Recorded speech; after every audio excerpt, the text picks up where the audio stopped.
Hello and welcome back to the channel of nonsense, something slightly different today. This is kind of a review of the £120,000 Porsche Panamera Sport Turismo 4S E Hybrid sitting behind me, but I'm also on a shoot with DriveTribe. This is James May's pub in Swallow Cliff and we're filming a Dacia Sandero versus his bicycle, because they cost the same amount of money. Anyway, I'm going to try and tell you about the Porsche, but at the same time give you a bit behind the scenes of what goes on a proper film shoot, not me sitting in a lay-by.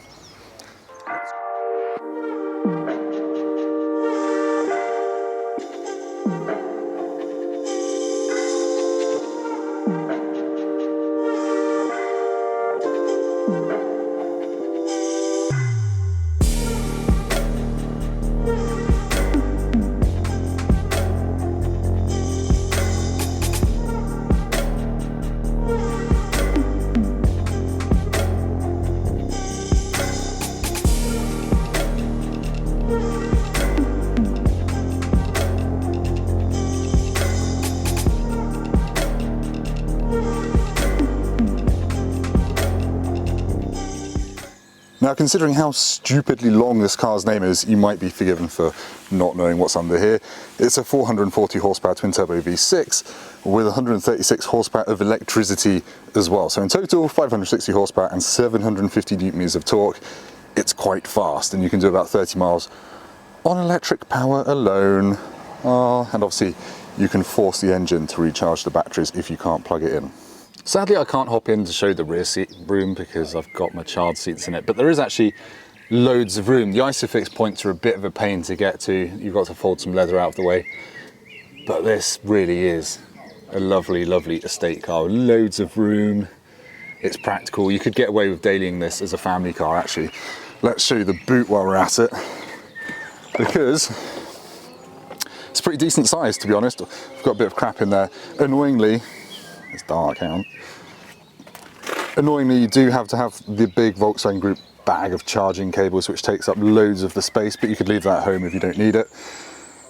And it's a reasonable size. It is this many litres. And how cool is this? It has got a proper power socket. Okay, it's an American adapter shape one, but you could stick a little 3-pin on that and you'd be fine. And then you could run a fridge in the boot or charge your, I don't know really, your child's toys. And you can flip the seats down using a little switch hidden away there. So it's quite practical, but there isn't any space whatsoever under that boot floor because all the batteries are there. Right, this is the life of a press car. In my hands, this is a healthy breakfast of flapjack. Sort of William McCoy's, but at least I had a banana. And water, because you've got to stay hydrated, haven't you? Oh yeah, let's talk about the interior of the Panamera Sport Turismo 4S E Hybrid. You can see, unlike the Macan, the video of which I put up a couple of weeks ago, there are no physical buttons. There are still buttons, but they're on this kind of piano black stuff here, so they're kind of invisible until you turn the car on. It just looks much neater and much cleaner than that old style button fest.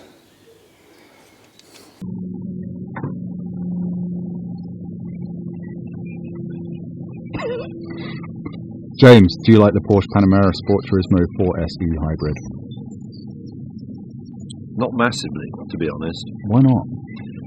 Well, I haven't driven that actual version, but I've driven other ones, and it always feels a bit, my mother would say, unnecessary. It seems like a lot of complicated car, and it's quite brutish, and it just feels enormous. Fine, thank you. I'll leave you to your geriatric jelly babies. These are very unethical jelly babies depicting old people. And you can eat them. And you can eat them.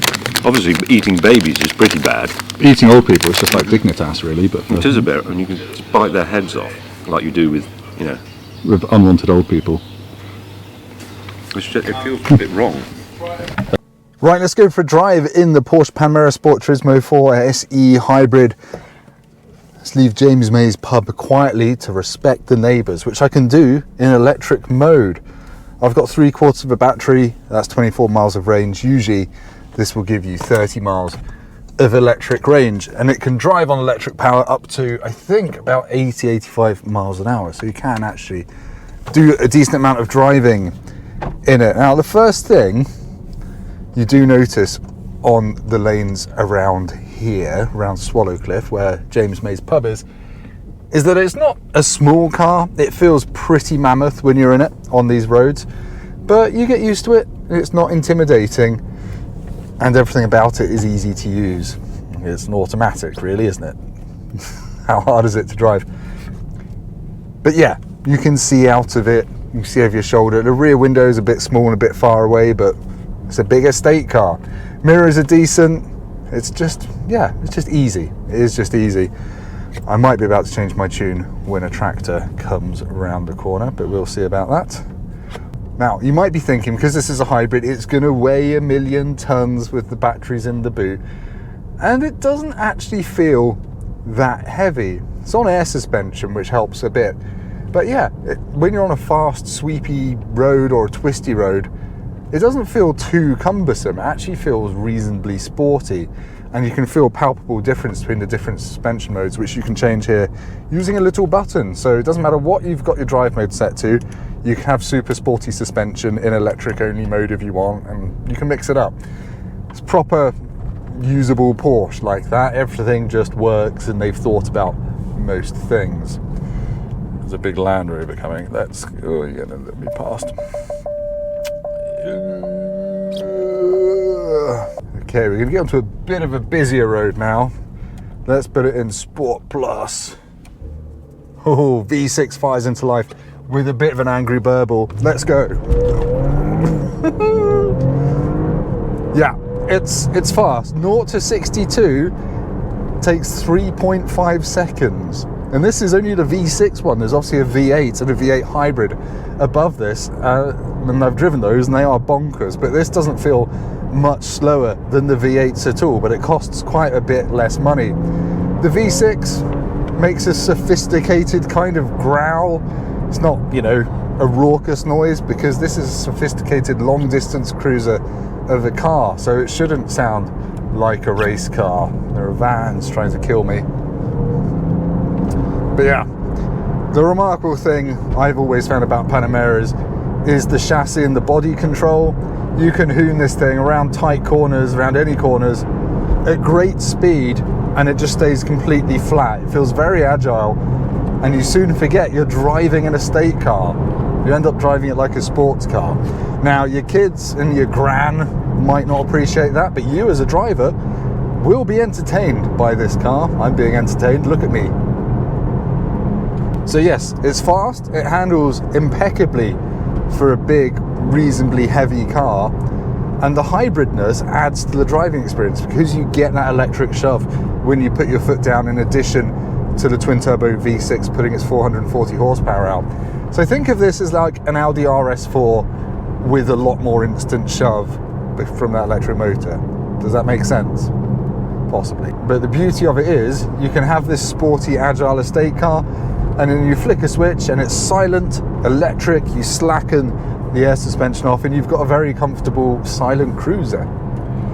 Kind of really does do everything. Do you feel the weight over slightly bigger bumps like that? You sense the extra weight of the batteries over the back axle. You hear kind of a bit of a thud. It's fairly standard for things like this, really. But otherwise, to drive, this is way sharper and more interesting to drive than an RS4 and RS6 cars of that ilk. I've always liked the Panamera for that. It's not shouty, it's not loud, it's not like an AMG engine, but it's still fun. And the sparkle is in the way it turns and things like that, rather than the way it spits hydrocarbons out at the person behind you. Let's talk about MPG, because it's a hybrid. You might expect it to be getting decent MPG. And with a full charge, it does quite remarkable MPG, but I'm talking like 40 MPG, 50 MPG. That's quite good for a car with 560 horsepower. When the battery is depleted, or you're just driving on petrol power alone and using the engine to charge the battery, you get more like 24, 25 MPG. But that's still quite good, considering the mass of this and the batteries and the motor. That's remarkable. I was getting less MPG out of the same petrol engine in a Macan. Obviously that's bigger and bluffer and less aerodynamic, but I'm still impressed. 25 MPG from something this fast? I'll take that any day of the week. Obviously, if you stick it in electric only mode, you get unlimited MPG. I don't actually know how many miles per kilowatt hour it does, because it doesn't say, and I'm too thick to work it out. I should probably talk about the brakes, because often on a hybrid you'll find there's a weird bit in the brake pedal where you go between motor regeneration for braking and the actual physical steel brakes. This car, unsurprisingly, Porsche has nailed that pedal feel. And it might sound like a nerdy thing to talk about, but when you're driving some hybrids around town, I don't know, you never know how quickly you're going to stop when you press the pedal. This is just really consistent, and you get little lights lighting up on the dash to show you how much energy you're putting back into the battery, which is always satisfying when you see your range go up when you're going down a hill, dragging it a bit, the brakes slowed down. But yeah, some 410mm steel discs, and they're pretty good.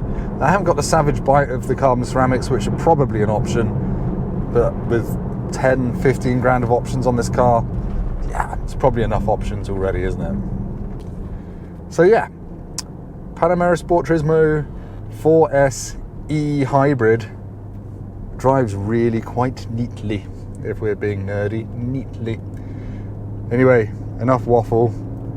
Thank you for watching. Please like, please comment, please subscribe. Sorry it's been a slightly odd video. I was trying to do bits and bobs in the car park, but turns out I was needed on the shoot, so I didn't really get to do a full walk around and stuff, and now I've run out of time. So hope it was enjoyable. Hope you took something away from it. I hope you're well, life is good. Like, comment, subscribe, hit the bell, and I'll see you next time when I won't be in James May's pub seeking his opinion while he eats jelly babies. Yeah, bye.